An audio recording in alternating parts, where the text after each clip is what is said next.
Hello, lovers of music in general. I'm Sai, and I'm here back again to do a vinyl record update. I just got 5 packages in the mail, and on top of that, I just went to have Price Books. So, it is time for a vinyl record update. Alright, let's start off with the records that I got at Half Price Books. Now, to kick it off, we have Planet P on Geffen Records. Now, I love Geffen Records, this label art. I love how simplistic it is. It's really cool. That's just me. Again, I'm a dork. I got this for $1. And Planet P, I know nothing about, but it was $1, and I found out that either the keyboardist in Rainbow this was his band before Rainbow, or a person who auditioned. I'm sure it is the keyboard player, because why would they make a big deal about somebody who auditioned and didn't make it? But anyway, yeah, that's Planet P. I know nothing about it. So yeah. Next up is a doo-wop classic, or R&B, yeah, soul, whatever you want to call it. 50s and 60s, yeah, big deal. That's what I'm just reading the thing on the back. And yeah, this is Curtis Mayfield and the Impressions. And the Impressions are obviously Curtis Mayfield's band before. Well, actually, apparently this is their debut album. Before he became Curtis Mayfield, the big solo artist who wrote Superfly and stuff like that. Still trying to find a copy of Superfly. So yeah. Well, pretty cool. 180 gram sticker, all that jazz about how it's great for audiophiles, all that stuff. This is Sign. Uh, this is a Japanese black metal band. I believe that they are one of the first to start a scene in Japanese black metal. You got a nice picture right here. Then you got a picture, I believe, of the lead singer and somebody I don't know. Again, I bought this blind buy, but it was $10. And I like black metal, and so I probably will like this. So, yes. And I'm trying to pull this out. It's exactly what you want to come see. Some kid trying to pull out a colored vinyl record to show to everybody. Oh. Anyway. It is on red vinyl, clear red vinyl. And it is 180 grams. And so, yeah. I believe it was released in 2012, but they have such a big hype behind them, I might as well have checked them out. Okay, now we're going to get into the records that I got in the mail today. Alright, these next three all are from the same band, and it's finishing off their first 5 albums that Metal Blade reissued. And I already have Vile, and I already have Tomb of the Mutilated, and these are Cannibal Corpse vinyl reissues, classic death metal, Buffalo, Florida, whatever you want to call it. It's just good death metal.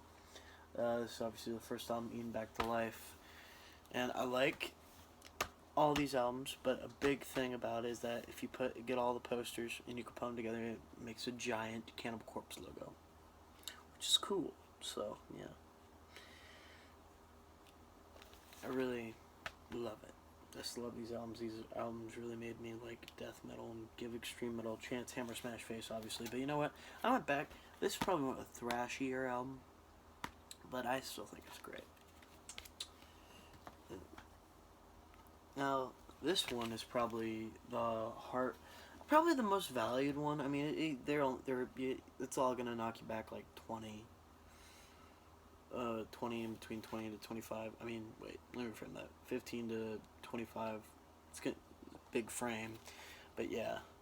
And this one's probably the one on the highest end because I think everybody really wanted this one because it's a lot of people's favorite. Personally, it's not my favorite. My favorite, it's hard to say, but I might have to go to Tomb of the Mutilated. As generic as it is, people give the hype because it's just that great. It's like the Foo Fighters. Foo Fighters are, yeah, they're a big mainstream band, but they're just that good. But yeah, this is Cannibal Corpse Butchered at Birth with the awesome album cover. On the back, you get a picture of the band, obviously with Chris Barnes. I like Corpse Grinder, George Corpse Grinder Fisher, better as a vocalist, but I feel like the music was better with Barnes than what it is with Corpse Grinder. But I like the current lineup. It's probably my most favorite musically and not and lyrically and everything. But yeah, Evisceration, Plague, and Torture are really good. And then of course you got the Bleeding, probably their most famous. No, not their most famous, but this was like I believe it was the first one to chart. And this is the last one with Chris Barnes, obviously.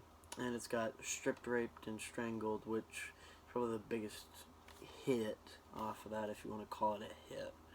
But yeah, the original album cover was obviously a zoom in of the guy's torso or stomach or whatever. So yeah. No. Well, I love these albums. I feel like they're all great, and if you're getting into death metal, I highly recommend that. Starting out with them. But if I could recommend any Cannibal Corpse album cover, I did not just drop it. I'm just joking, it's fine. But if I could recommend, I would either recommend the Bleeding or Tomb of the Mutilated.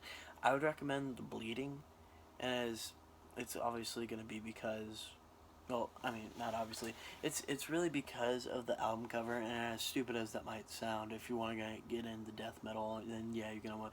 But you know, it's going to screw you up more. But in all honesty, I think the Bleeding, because I feel like the album cover isn't going to turn as many people off, because it can turn people off just like that. It's just that simple. And plus, I feel like they're more catchy riffs and stuff like that. Or if they like thrash, then just get the first one. But yeah, in my opinion, Tomb of the Mutilated or Butcher, yeah. Basically enough for something completely different. Sparks. This is their first big album. This is their third album. That got them big in Britain, has this town big enough for the both of us. Absolutely. In all honesty, this album is amazing.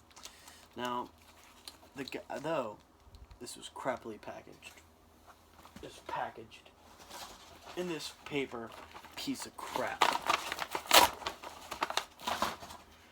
Yeah, so that's nice. And the fucking, pardon my French. Yeah, and last is their 1979 sixth album, I believe. It is Number One in Heaven. Yeah. This obviously has the two big hits, Beat the Clock. Oh, it's got a hole in it? That sucks. Discount Ben. It's got the Beat the Clock and Number One in Heaven, which is a great song. If you want to get into Sparks, I highly recommend looking up that song. Except, yeah, hopefully I'm trying to get more Sparks in the collection. I think I might order 3 of their albums off Discogs. I'm going to try and get Propaganda, Angst in My Pants, and Womp That Sucker. Those are the 3 that I'm going to try and get when I get my paycheck in a couple weeks. So yeah, that has been the vinyl update. Thank you for listening and taking time out of your day. And if anybody watches this, I'll be happy. So for all of you who have watched, thank you, and keep on listening.